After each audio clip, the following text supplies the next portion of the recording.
But then you mentioned that you're originally from the Philippines. Yeah, I was born there. So you're born there. So tell us a little bit about that. Yeah, so I remember when I was 5 years old, I remember hearing from my mom and my aunts and them like, oh, we're going to America.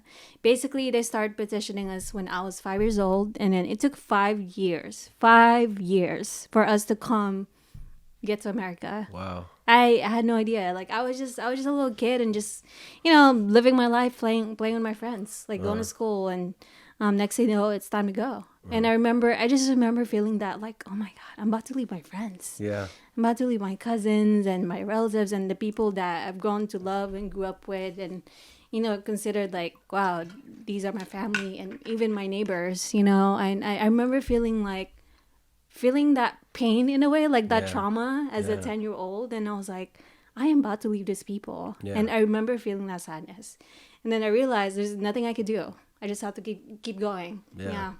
I mean, just thinking about that, like I've never had to leave like a country, you know what I mean? Like especially being 5 years old or 10 years old, like it was cool that you were actually aware of that. Like, I'm actually leaving, you know what I mean? Yeah. I mean, what was that like? Like, what was your feelings? What were your thoughts? Like, yeah. So I think I could remember, I think when I was 5 years old, I think I just remember like them mentioning at one point, right? Of course I was 5, like what the hell am I going to remember, right? But from then on, when it happened, step by step, year by year, whatever, like when I was 10 years old, I was like, holy shit, we're really leaving, you know? And I remember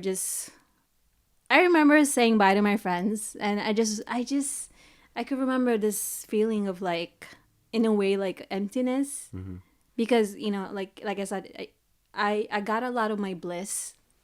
There you go. Like a lot of my secrets, excitement when I was in the Philippines, when me and my friends would just go outside, go play in the rain, go play outside in the rain. It's like, you don't have to spend anything, right? Yeah. You don't have to go too far. If there's like a not a tsunami, what do you call that? Like the shoot, it's on the tip of my tongue. Anyways, we'll get back to it. When it rains a lot, like heavy rain.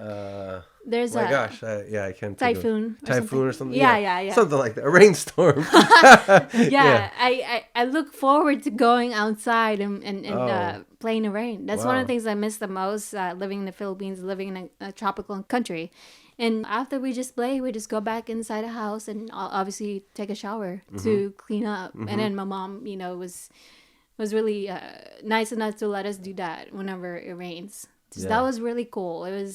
It was nice. And then I remember me and my friends would just go outside and go play, do whatever before video games started happening, obviously. But we would have like different toys to play with and stuff, and just interacting. Like, that was a really amazing social life, I would say.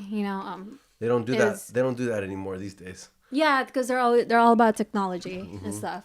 So yeah, I remember me and some of my friends would even like hop on a jeepney and then commute and go somewhere else. I forgot where we would go, but hop on a what? Hop on a jeepney. What's that? You know the jeepney, like the ride. It's like a tuk-tuk. Oh, but the like tuk-tuk the bigger, thing. bigger one. Okay, all right, gotcha. Okay, I'll show you a photo. Yeah. He hasn't been in the Philippines yet. When we get a real cool podcast, we'll be able to pull it up, kind of like Joe Rogan. You know what I mean? Yeah. We'll have the producer pull photos. it up. Yeah. So what's it called again? A jeepney. Jeepney. Yeah, okay. like a jeep. No.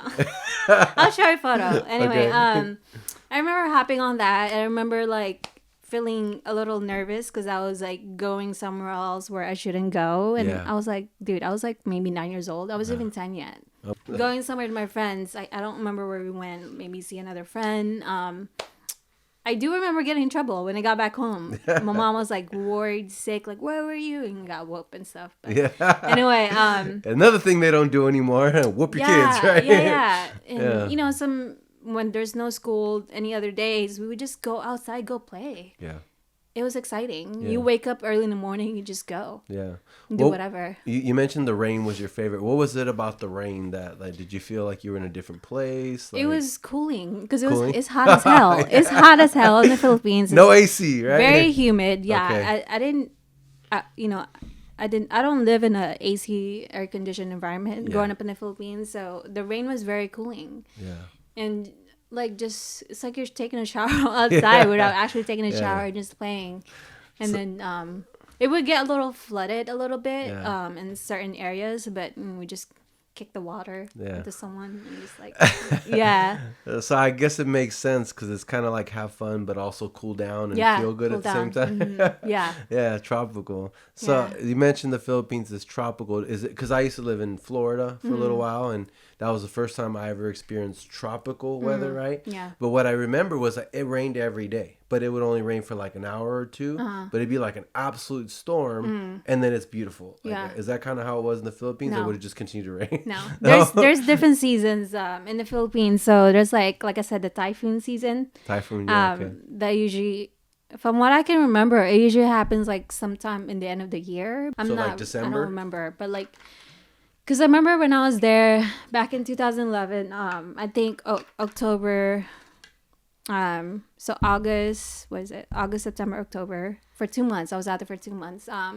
It rained majority of the time. Oh, wow. I think that was the typhoon season. Yeah. So I can't really remember what. They say the rainy season in tropical areas is actually the most beautiful, though. Is that the same in the Philippines? How is that beautiful? It like there's like landslides, like mud, you know, like I don't know about that. It does destroy a lot of places. Because I went to Costa Rica and they say the rainy season is the most beautiful there because it's green and stuff like that. Okay, I see what you mean. Yeah, but not in the Philippines. Not where I came from. No. Shit would get destroyed. Like, a lot of things will get destroyed. So there's like a lot of heavy rain because there is a lot of poor people out there, right? Like, I've seen houses that shouldn't even be in a living condition. Right. You know, there's houses where there's no roofs. Like, how are there people living there? I don't understand. You know, stuff like that. You know, imagine when it rains. Yeah, so rain could be like your house is gone. There's a lot of destruction. It happens when typhoon season comes. That's crazy. Yeah, heavy rain. I don't know if you watched that show, 90 Day Fiancé. Are you familiar with that show? So I'm familiar, but I don't. You know that guy with no neck, right? Yeah. Big Al or whatever, or Big Ed. I'm sorry, I think his name is Big Ed. Anyways, he met this Filipino girl and he went to her town, her poor village, right? And literally it was the houses you're talking about, like the wiring, you could see it, and he took a bath, but you know their shower is not like a shower, it's like a hose and scrub yourself, and the father said, I want to shower with you. He didn't get it at first, but it was just like they had shorts on, right? Yeah, but it was I don't know if that's a traditional Filipino thing. It's not a traditional thing, but like, I mean, people have done that, like friends or whatever. Like, I'm just gonna shower and have the clothes on or whatever. And I've showered outside, but with my clothes on. Okay. Just, you know. Yeah. So and then I guess I can understand like what you're talking about, like the homes. Some of the homes are not like the best and stuff. Yeah, it's not a. So was your home kind of like a good home, or was it was a good home. We definitely have roofs under our head. It was like more of a apartment like compound. Okay. Like all the houses are like right next to each other, kind of thing, but it's a apartment compound. Okay. Our living condition was pretty decent, you know. It's safe enough and stuff, so yeah. So is there like in the Philippines, because I know it's a poor country, but is there like a middle class, a wealthy, and a poor, or is it just kind of like rich and poor? I would say so. I would say so, yeah. Okay. There's the poorest of the poor, middle class, and the wealthy, like celebrities and politicians and stuff like that, and business owners. You feel like you grew up kind of like in a middle class Filipino family? I want to say kind of like in the middle, but under middle class ish. Okay. I want to say. Sorry about that. I mean, obviously, I grew up there until I was 10 years old, so didn't really had a feel of how the finances are, like, you know, there was, I mean, for as far as I know, there was always food on the table. My mom made sure of that. So our living condition in the Philippines, I consider it as like more of like a under the middle class. Okay. Where, I mean, my mom consider us being poor, but we're okay. Yeah. Like how I see it, we had food on the table. There's water. There's shower and whatnot. We had a roof over our heads, right?